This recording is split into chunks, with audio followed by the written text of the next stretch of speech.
બોલો શ્રી કૃષ્ણ ભગવાન કી જય હો। આદ્ય શક્તિ માં પાવાગઢ વાળી મહાકાળી માત કી જય હો। મહાભારતની કથા સાંભળનાર સર્વે શ્રોતાજનોને અને ભાવિક ભક્તજનોને મારા શંકરપુરીના ઓમ નમો નારાયણ। આપ સર્વે શ્રવણ કરી રહ્યા છો સંપૂર્ણ મહાભારતની કથામાં દ્રોણ પર્વની કથા શ્રવણ કરી રહ્યા છો। દ્રોણ પર્વ ચાલી રહ્યું છે અને તેમાં બીજા કડવામાં સાંભળ્યું કે અર્જુનજી પતાળે ગયા છે, કૌરવો પાંડવો ઉપર છે, ભગવાન કૃષ્ણ અર્જુનજીની સાથે ગયા છે બ્રાહ્મણોની રક્ષા કરવા માટે, અસુર મારવા। અને હવે અભિમન્યુનો ચક્રાવો સાંભળશો ત્રીજા કડવામાં। ધ્યાનથી સાંભળો અભિમન્યુનો ચક્રાવો। વૈષમ પાયે એણી પેર બોલ્યા સુણ જન્મે જયરાય, વિસ્તારી તુજને સંભળાવું ચક્રાવાનો મહિમાય। અર્જુનજી પાતાળે ગયો છે ને તાડુકી દૈત્યને અણવા, પૃથ્વી વિશે દુર્યોધન તો વિચાર લાગ્યો કરવા।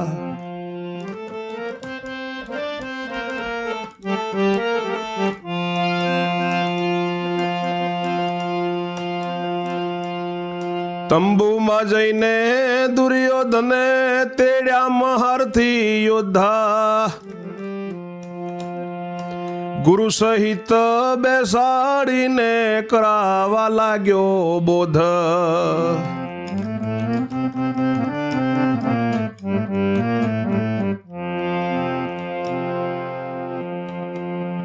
ઓરે ગુરુજી આપણે યુદ્ધ યાદરવું, ફાવશે વઢતા નર નહીં માટે કાલે આરંભ કરવું।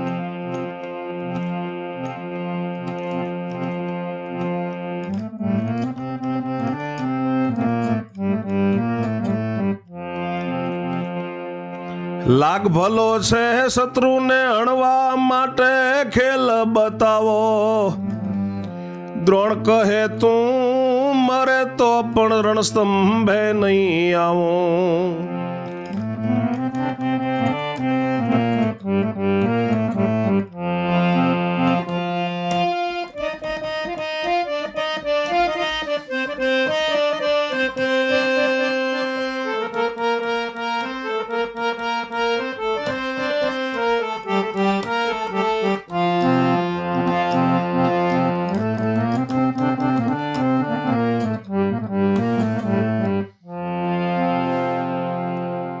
ઋષિ વૈશંપાય કહે છે કે સાંભળ જન્મેજય રાજા, તને આ ચક્રાવાનો મહિમા સંભળાવું છું। અર્જુનજી પતાળમાં ગયેલા છે તાડુકી દૈત્યને હણવા માટે, અને પૃથ્વી વિશે આ બાજુ દુર્યોધન વિચાર કરવા લાગ્યો।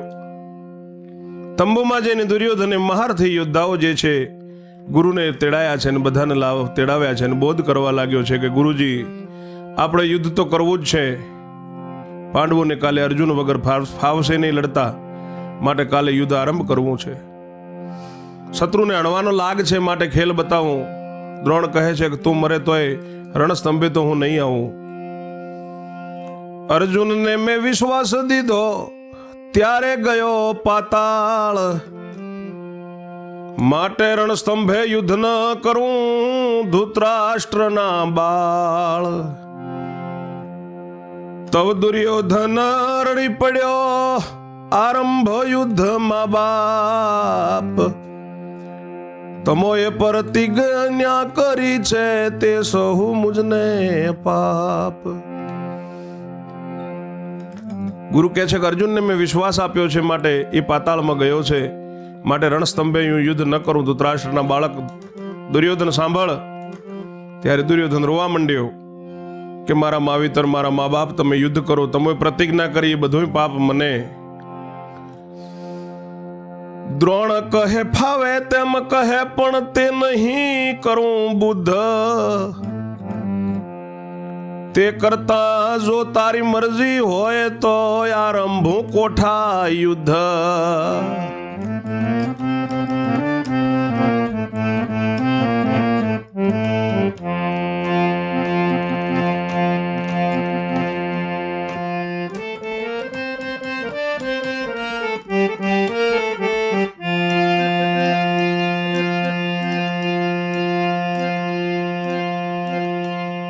દ્રોણ ગુરુ કહે તું ફાવે એમ કર, પણ રણસ્તંભે જઈને તો યુદ્ધ ન જ કરું, તે કરતા તારી મરજી હોય તો હું કોઠા યુદ્ધનો આરંભ કરું. દુર્યોધન કહે તે યુદ્ધ કેવું, કહો માંડીને વાત. ગુરુ કહે કે વઢવા માટે રચવા કોઠા સાત.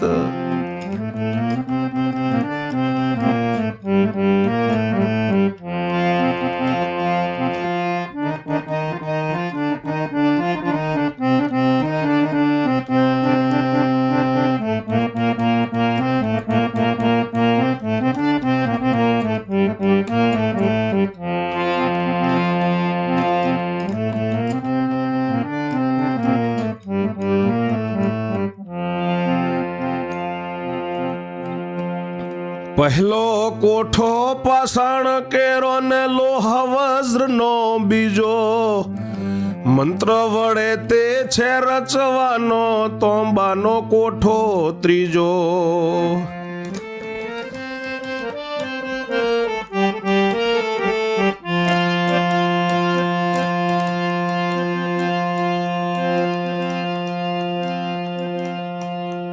ચોથો કોઠો રૂપાનો રચવો ને પાંચમો કનક કેરો, છઠ્ઠો કરવો સપ્ત ધાતુનો ને સાતમો ગોબર ઘેરો.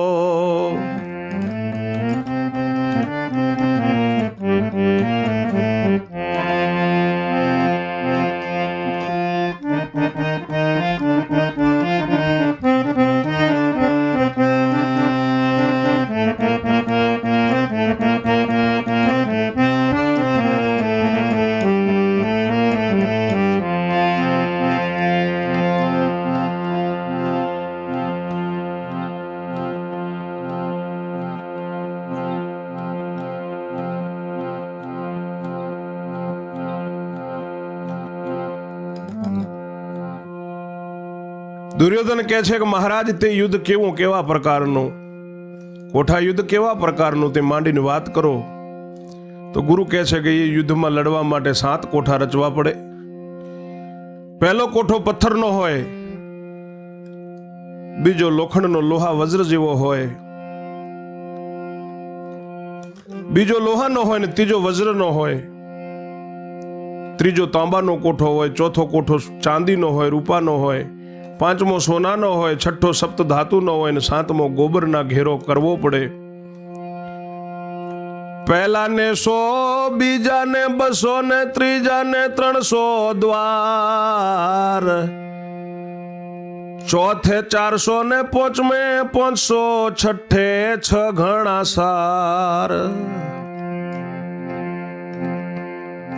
સાતમો કોઠો સાણ માટીનો ને તેને સાતમો દ્વાર, દ્વારે 10 યોદ્ધા, સાતમે 7000.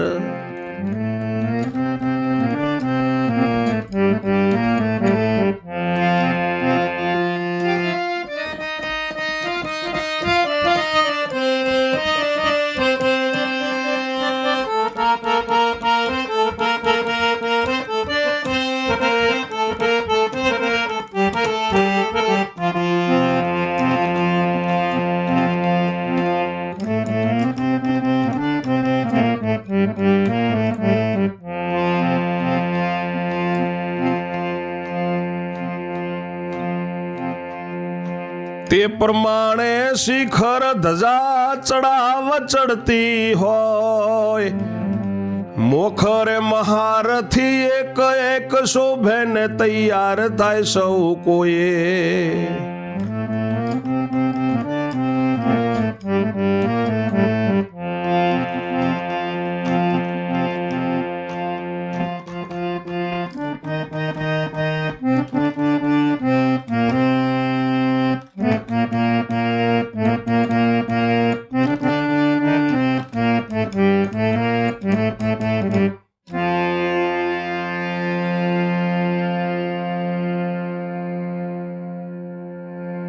પહેલા કોઠે 100, બીજા કોઠે 200, ત્રીજા કોઠે 300 દરવાજા, ચોથે કોઠે 400, પાંચમે 500, છઠ્ઠે 6 ઘણા હોય, સાતમો કોઠો સાણ માટીનો, તેને સાતમું દ્વાર હોય. દ્વારે દ્વારે 10 યોદ્ધા ઊભા રહે, સાતમે કોઠે 7,000 ઊભા રહે. એ પ્રમાણે શિખર ઉપર ધજા, મોખરે એટલે સૌથી આગળ એક શોભતો હોય યોદ્ધો. સૌ કોઈ એવી રીતે તૈયાર થાવ. છત્રપતિ કહે, ઓ મહારાજા, ઠીક કર્યા મનસુબા, તમોએ જેને આજ્ઞા કરો તે રહે કોઠે બધા ઉભા.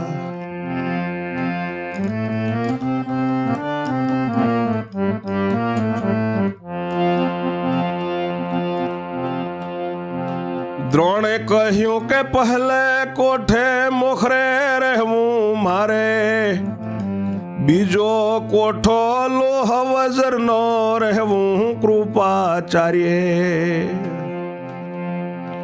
એટલે બોલ્યા યશવથામાં, સાંભળો રે મારા તાત, ત્રીજે કોઠે હું રહેવાનો કબૂલ કરો મારી વાત.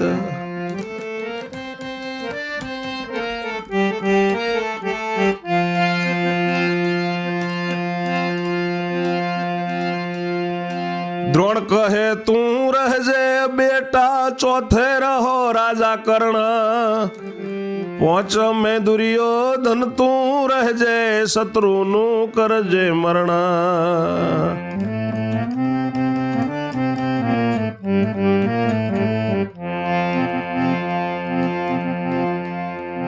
છઠ્ઠે કોઠે સલ રાજા રહેજે, ને સાતમે જયદ્રથરાય, તવ સૌ મળીને કબૂલ કીધું રહેવાનું કોઠામાં.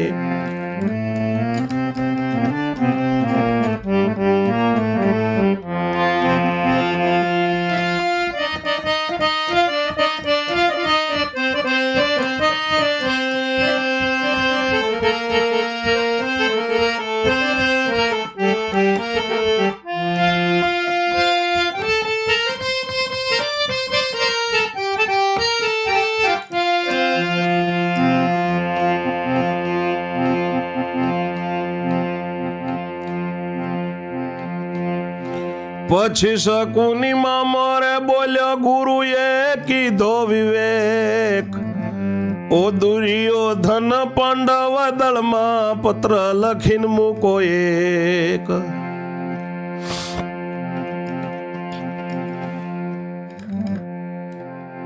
છત્રપતિ કહે છે કે મહારાજ, તમે બરોબર વાત કરી, તમે જેને આજ્ઞા કરો તે કોઠે ઉભા રહે. એટલે દ્રોણ ગુરુએ કહ્યું કે પહેલે કોઠે મોખરે હું ઊભો રહીશ, બીજો કોઠો લોહ વજ્રનો એટલે કૃપાચાર્ય ઊભા રહેશે. એટલે અશ્વત્થામા કહે છે કે મારી વાત સાંભળો, ત્રીજે કોઠે હું રહીશ, કબૂલ કરો મારી વાત. ત્યારે દ્રોણ ગુરુ કહે છે કે ભલે બેટા તું રહેજે, ચોથે રાજા કર્ણ રહેશે, પાંચમે દુર્યોધન તું રહેજે, શત્રુનું તું મરણ કરી દેજે, છઠ્ઠે સલ રાજા રહેશે, સાતમે જયદ્રથ રહેશે. ત્યારે બધાએ મળીને કબૂલ કર્યું કોઠામાં એવી રીતે રહેવાનું. એટલે શકુની બોલ્યો છે કે ગુરુજીએ વિવેકની વાત કરી, દુર્યોધન હવે પાંડવોને પત્ર લખી દો એક.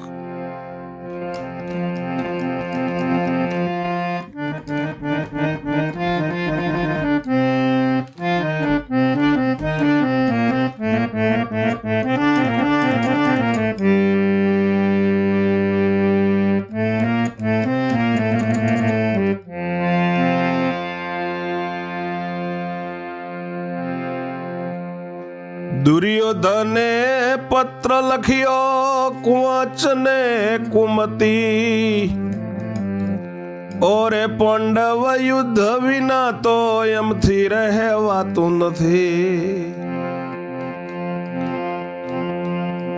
પણ અર્જુન સાથે કોલ કીધો ને વઢવું નહીં રણસ્તંભ, તે માટે અમે ઊભું કર્યું છે કોઠા યુદ્ધ આરંભ.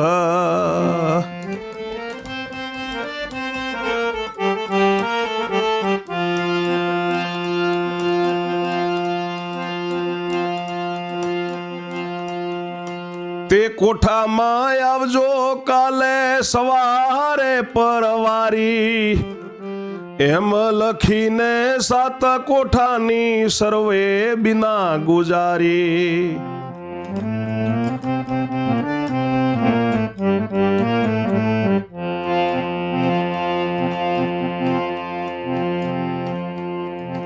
પછી નીચે એમ લખ્યું ને છત્રપતિઓ રાજન, આવવું ન હોય તો એમ લખજો, નહીં અમે ક્ષત્રિય નાતન.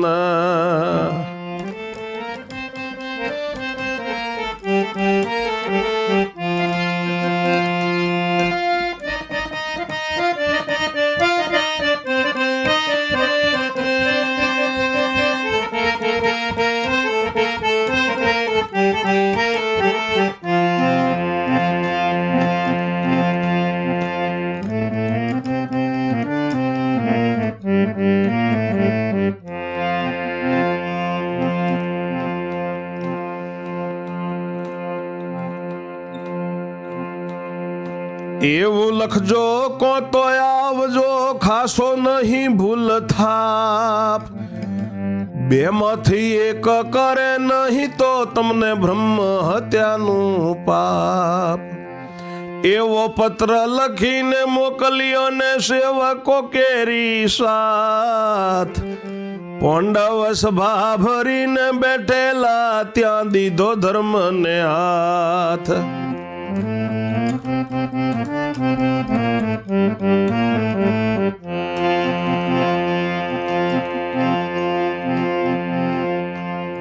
ધર્મે આપ્યો નિકુળજીને, વોચો મારા વીર. તે વેળા વનમાં રમવા ગયેલા, અભિમન્યુ રણધીર.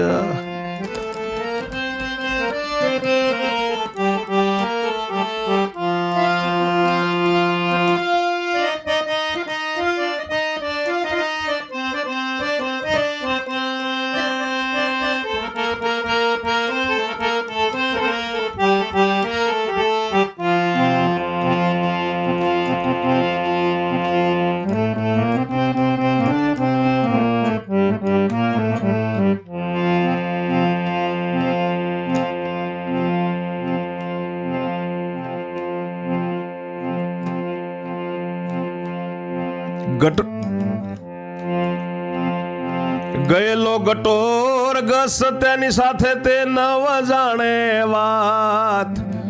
નિકુળજીએ વચવારે માંડ્યો ને સભા વિશે સાક્ષાત.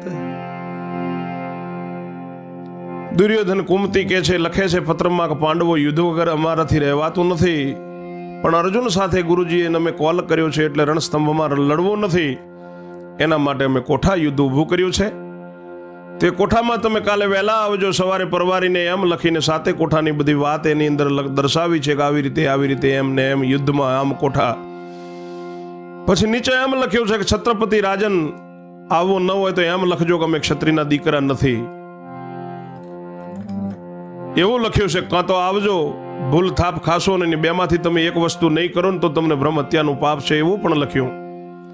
એવો પત્ર લખીને સેવકોની સાથે મોકલ્યો છે. પાંડવો સભા ભરીને બેઠા, ત્યાં જઈને ધર્મરાજાને સેવકે આવીને હાથો હાથ પત્ર આપ્યો. ધર્મરાજાએ નિકુળજીને આપ્યો કે મારા ભાઈ વાંચો. તે વેળાએ વનમાં રમવા ગયેલો છે અભિમન્યુ, અર્જુનનો દીકરો, અને ગટોરગસ પણ એની સાથે છે. એ લોકોને આ વાતની કશું જાણ નથી. અને આ બાજુ સભાની અંદર નિકુળજીએ વાંચવા માંડ્યો છે સભામાં પત્ર. કોઠા યુદ્ધની બીના વાંચી પડી પેટ મારે ફાળ. વાજિંત્ર વાગતારે બંધ કરાવ્યા યુધિષ્ઠિર ભૂપાળ. શોકમાં પડ્યા ને સૌ સભાસદો બોલ્યા છે ધર્મરાય. ઓ ભીમ વીરાયા યુદ્ધ કેરી કોણ જાણે વિદ્યાએ.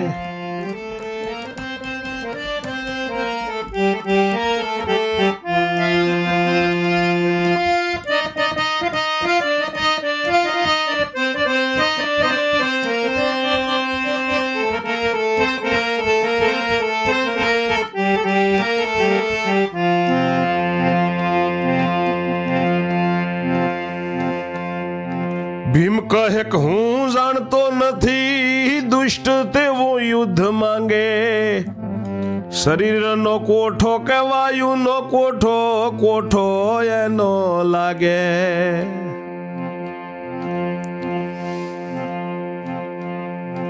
એટલે બોલ્યો છે દ્રુપદ રાજા, સાંભળો ધર્મ સુમતી.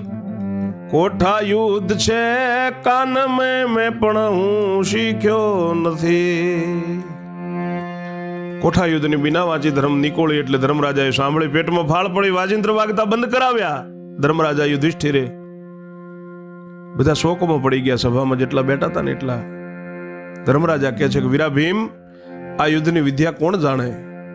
ભીમ કહે છે કે ભાઈ હું જાણતો નથી. આ દુષ્ટ કેવું યુદ્ધ માગે છે, શરીરનો કોઠો કે વાયુનો કોઠો કે કયો કોઠો એને?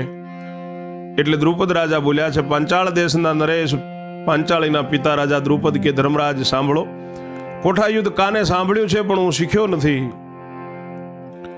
ગમે તે કોઈ જાણતું હશે, વાત નથી જરા જૂઠી. 62 પાનનું બીડું બનાવો, લે કોઈ સભામાં ઉઠી. કોક ને કોક તો જાણતું હશે, માટે 62 પાનનું હવે બીડું બનાવો. જાણતો હશે સભામાં લઈ લેશે બીડું.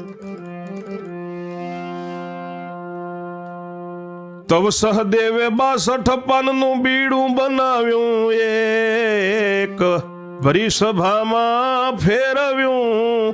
કોઈ રાખો અમારી ટેક. પણ કોઈએ બીડું ન લીધું ને મૂકી દીધું સભામાં. તંબુ વિશે સર્વે તારુણી રડવા લાગી ત્યાં. ધર્મને જળજળિયા આવ્યા ને ભીમના નેત્રમાં નીર. એવે વનમાંથી રમીને આવ્યો અભિમન્યુ રણધીર.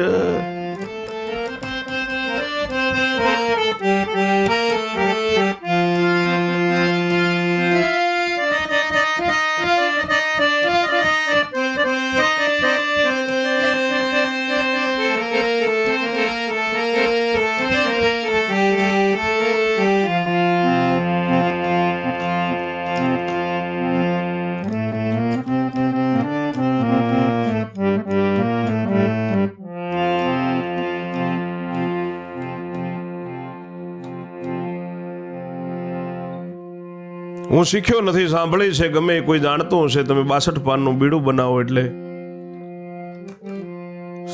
સહદેવે 62 પાનનું બીડું બનાવ્યું, ભરી સભામાં ફેરવ્યું કે અમારી કોઈ લાજ રાખો. પણ કોઈએ બીડું ન લીધું એટલે સભામાં મૂકી દીધું. એટલે તંબુમાં બધી તારુણીઓ જે સ્ત્રીઓ છે એ બધી રડવા લાગી. ધર્મરાજાને ધર્મરાજ યુધિષ્ઠિરને પણ જળજળિયા આવ્યા. ભીમના નેત્રમાં પણ નીર વહે છે. એટલે આ બાજુથી વનમાંથી રમી અને અભિમન્યુ આવે છે. યોદ્ધો અભિમન્યુ, રણધીર અભિમન્યુ આવે છે. પોતાના વાજા સાંભળ્યા નહીં ને મનમાં થયો ઉદાસ. માયાવી વીર વિઘ્ન છે કઈ, ઝટ દોડો જઈને કરીએ તપાસ. એમ જાણીને સભાની પાસે રથેથી ઉતર્યા. આકુળ વ્યાકુળ થઈ ગયેલા, શ્વાસ ભર્યા પરવર્યા. સર્વેને ઉદાસીન દેખીને માયાવી બેસી ગયો. આવકાર લેવા અભિમન્યુ સભામાં ઉભો રહ્યો. તો પણ આવકાર તેને ન દીધો ને તાલાવેલી લાગી તનમાં. એટલે ઘણું ઓછું આવ્યું અભિમન્યુ ના મનમાં. પિતા મારો પાતાળ ગયો, તે કોણ દે આવકાર. પિતા મારો પાતાળ ગયો, મને કોણ દે આવકાર. એવું વિચારતા ધર્મરાજ સમજ્યા રિસાઈ જાશે કુમાર. અભિમન્યુ આવ્યો છે વનમાંથી રમતો રમતો, પોતાના વાજા સાંભળ્યા ને મનમાં ઉદાસ થયો. માયાવી ઘટોત્કચને કહે છે કે ભાઈ કઈ વિઘ્ન છે, ચાલ દોડીને જઈને તપાસ કરીએ. ઝપાટે આવ્યા છે સભાની પાસે, રથથી ઉતર્યા. આકુળ વ્યાકુળ થઈ ગયા છે અને બધાને આકુળ વ્યાકુળ થયેલા જોયા છે. શ્વાસ ભર્યા આવ્યા છે, બધાને ઉદાસ જોયા. માયાવી ગટોરગસ્તો આવીને બેસી ગયો, પણ આવકાર લેવા માટે અભિમન્યુ સભામાં બેઠો નહીં, સભામાં ઊભો રહ્યો, તોય કોઈ આવકાર એને ના આપ્યો. તાલાવેલી લાગેલી તનમાં, એટલે મનમાં ખૂબ માઠું લાગ્યું કે મને આવો કે બેસો કોઈ કહ્યું નહીં. અભિમન્યુના મનમાં ખૂબ માઠું લાગ્યું, કેમ બધા ઉદાસ અને કોઈ કંઈ બોલ્યું નહીં, કે મારો પિતા પાતાળ ગયો છે એટલે મને આવકાર કોણ આપે, એવો મનમાં વિચાર કરે છે. એનું મોઢું ઉતરવા જેવું થયું છે. ધર્મરાજ સમજી ગયા કે હવે કુમાર મારો દીકરો રિસાઈ જશે. ભીમને કહ્યું ધર્મરાજાએ, વીરાય ઉભા થાઓ, રીસાળવો પેલો રીસાઈ જાશે, સમજાવીને અહીં લાવો. આંસુ લૂછતો ભીમ ઉઠ્યો, બોલ્યો મુખ વચન, આ વેળા શું માન માંગો છો, પધારો મારા તન.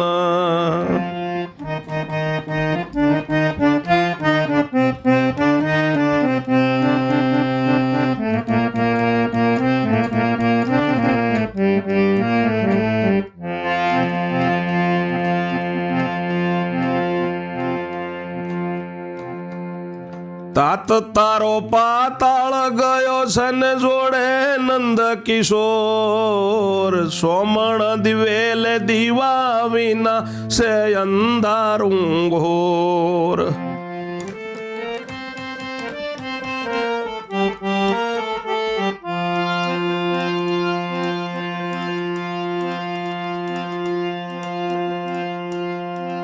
દુર્યોધને પત્ર લખ્યો છે ચલાવી કુબૂદ, રામ ખોરે ઊભું કર્યું છે વઢવાનું કોઠાયુધ.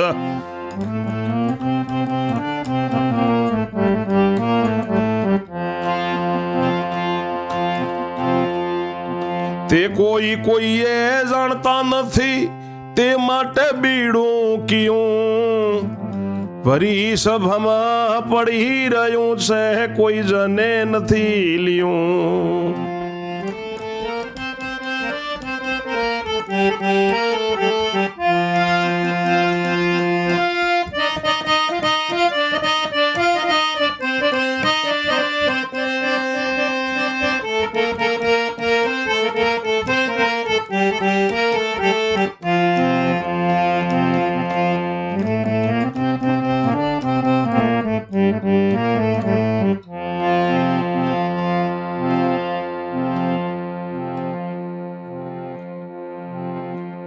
ભીમને ધર્મરાજાએ કહ્યું છે કે વીરા, ભીમ પેલો રીસાવડો રીસાઈ જશે, સમજાવીને તમે અહીંયા લાવો. એટલે ભીમ આંસુ લૂછતો ઊભો થયો.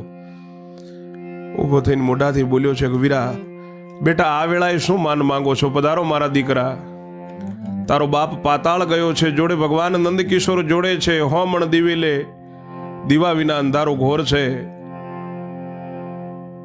દુર્યોધને પત્ર લખ્યો છે, એની કુબુદ્ધિ ચલાવી છે, રામખોરે ઊભું કર્યું છે કોઠાયુદ્ધ.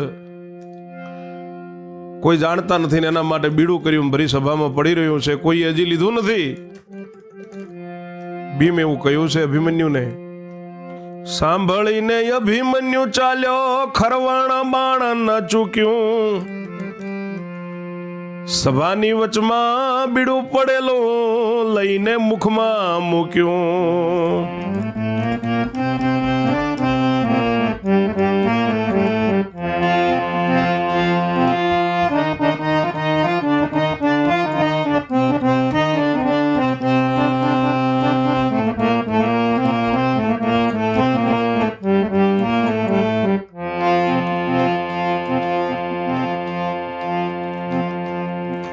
છ ભાગનું બીડું રે પોતે ખાધું ને સાતમા ભાગનું જે સર્વ સભાને દેખાડીને ભૂમિ મૂક્યું તે.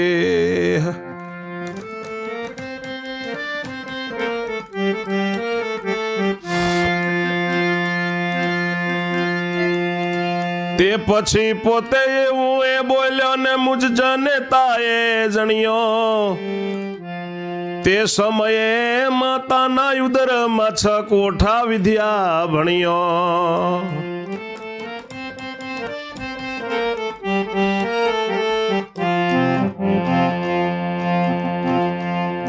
સાતમો કોઠો કૃષ્ણ મામાએ ભણાવ્યો નથી મને, તે કોઠો ગમે તે રાખે માથે જો કોઈ નાથી બને.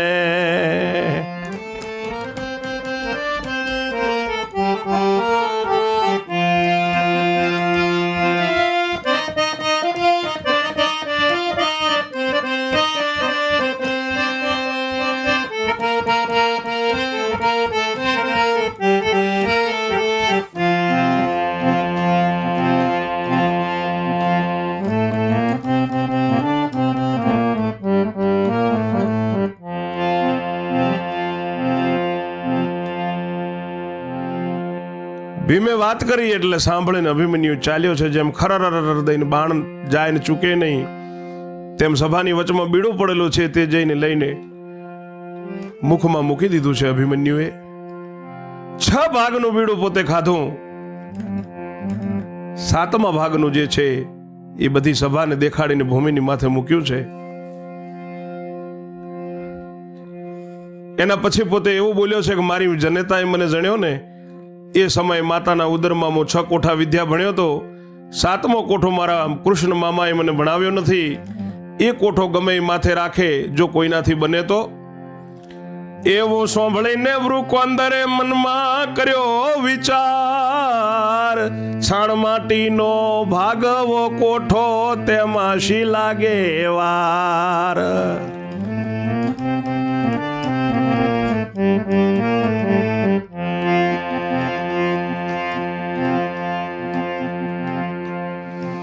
એવું સમજીને ભીમ ઉઠ્યો ને મનમાં ખૂબ ધરી રીશ.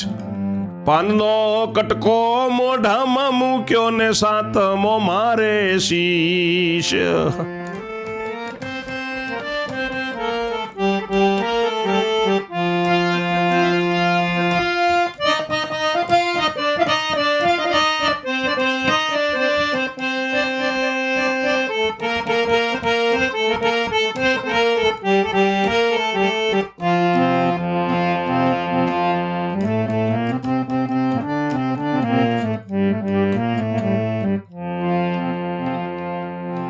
એટલે સર્વે સભા રખાઈને વગડાવ્યા નિશાન. બીડું ચાવતો તંબુમાં ગયો અર્જુનનો સંતાન.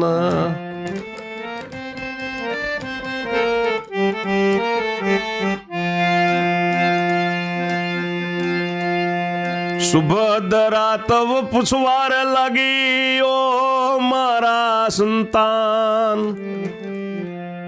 કોઠે જવા બીડું કોણે લીધું ગડગડિયા નિશાન.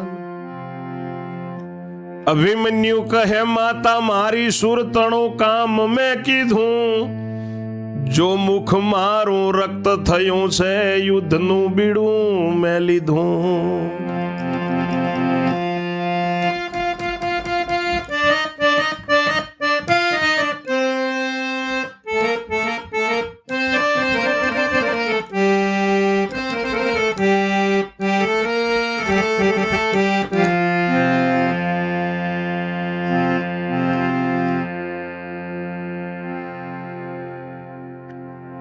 કોઈનાથી બને તો 7મો કોઠો માથે રાખે એવું સાંભળીને વૃકોંદરે મનમાં વિચાર કર્યો કે છાણ ને માટીનો કોઠો ભાગવો એમાં શું વાર લાગે. એવું સમજીને ભીમ ઉઠ્યો, મનમાં ખૂબ રીસ ધરી પાનનો કટકો મોઢામાં મૂક્યો કે 7મો કોઠો મારે માથે.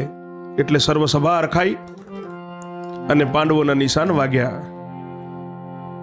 અભિમન્યુ બીડું ચાવતો ચાવતો તંબુમાં ગયો ત્યારે સુભદ્રા એને પૂછવા લાગી કે મારા દીકરા કોઠે જવા માટે બીડું કોણે લીધું, આપણા નિશાન વાગ્યા. અભિમન્યુ કહે છે કે મારી માં, મેં એ સુરાનું કામ કર્યું છે. જો મારું મોઢું લાલ થયું છે, લાલ, આ યુદ્ધનું બીડું માં મેં લીધું છે. બીડું લીધું મેં તો માવડીને યુદ્ધે જાવું કાલ, વદે વલ્લભ તે સાંભળીને માતા બની બેહાલ. આગળની કથા 4થા કડવામાં શ્રવણ કરશો. ત્યાં સુધી મારી વાણીને હું વિરામ આપું છું. જય જય શ્રી રણછોડ. ઓમ નમો નારાયણ.